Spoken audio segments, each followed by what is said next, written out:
Have you ever actually stopped to listen to your anxiety? Hello, and welcome to this episode of The Unburdened Woman.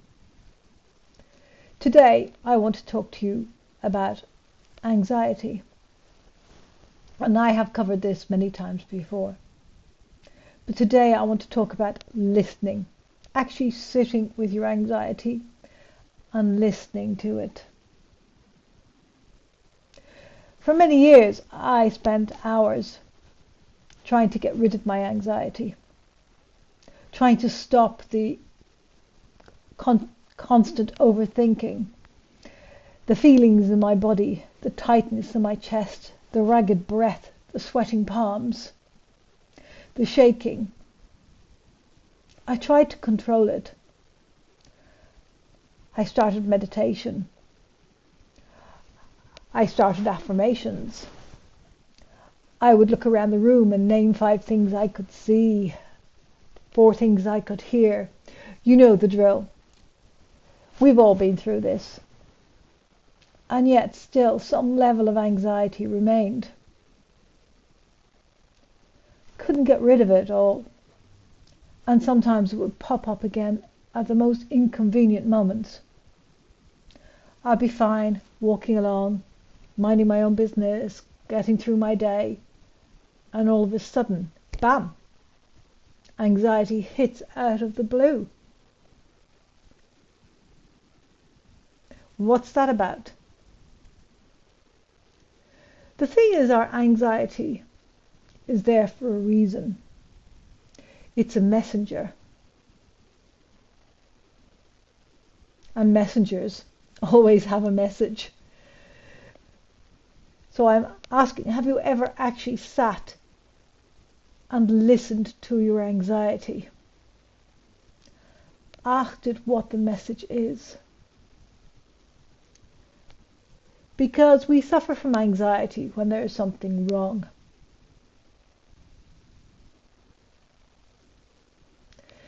Now, some anxiety comes with menopause. The changes in your hormone levels can cause anxiety. So medically, sometimes it's something to get ruled out, to check hormone levels, to check whether you're in a certain phase of menopause, to check out anything else that could be causing it medically. So if you have physical symptoms, you might have asthma or something that can cause anxiety alongside it. But once we've ruled out the physical symptoms, what else could your anxiety be telling you about? For me, a lot of the time it was telling me that I didn't like my life, that I wasn't looking after myself properly. I was eating rubbish. I wasn't exercising. I wasn't sleeping well. I was running around after everybody else, and nobody was running around after me. I wasn't taking responsibility for myself. And that's where a lot of my anxiety was coming from, because my body sensed there was something wrong.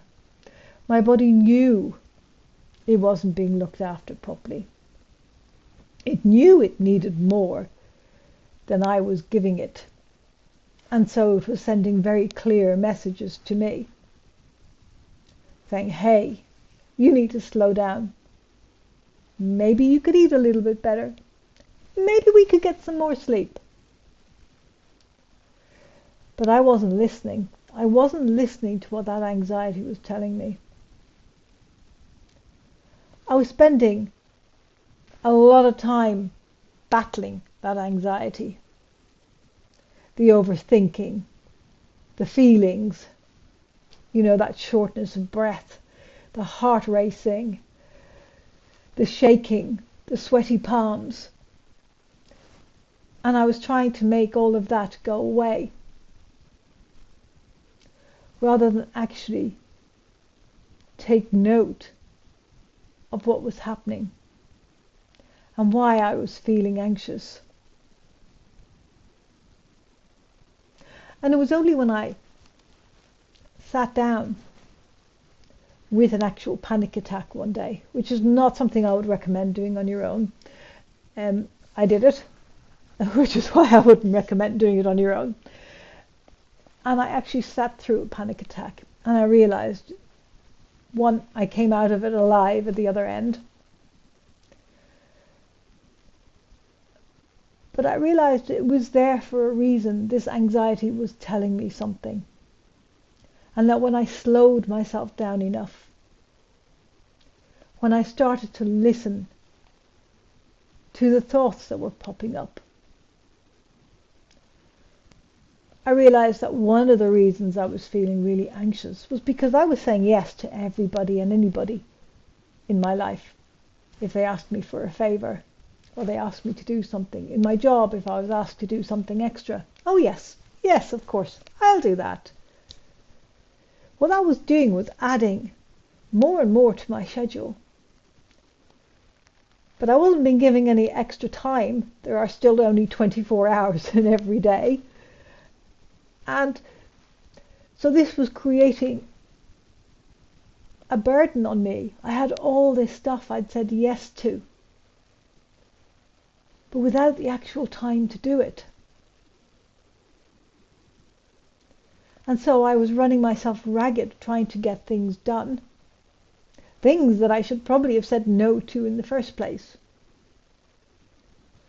And nobody would have minded. They would have just found another way to do it or somebody else to do it. And that hit huge for me. That realization that actually some of this anxiety I was feeling, I was creating for myself by trying to be everything to everybody, by saying yes to everybody, even when I meant no. Now that might not be the case for you. There may be something else causing your anxiety. But how will you ever know unless you actually sit with it and listen to it? Ask it what it's telling you, what it needs from you.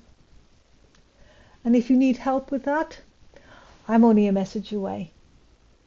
Thank you for listening, and I'll see you on the next episode.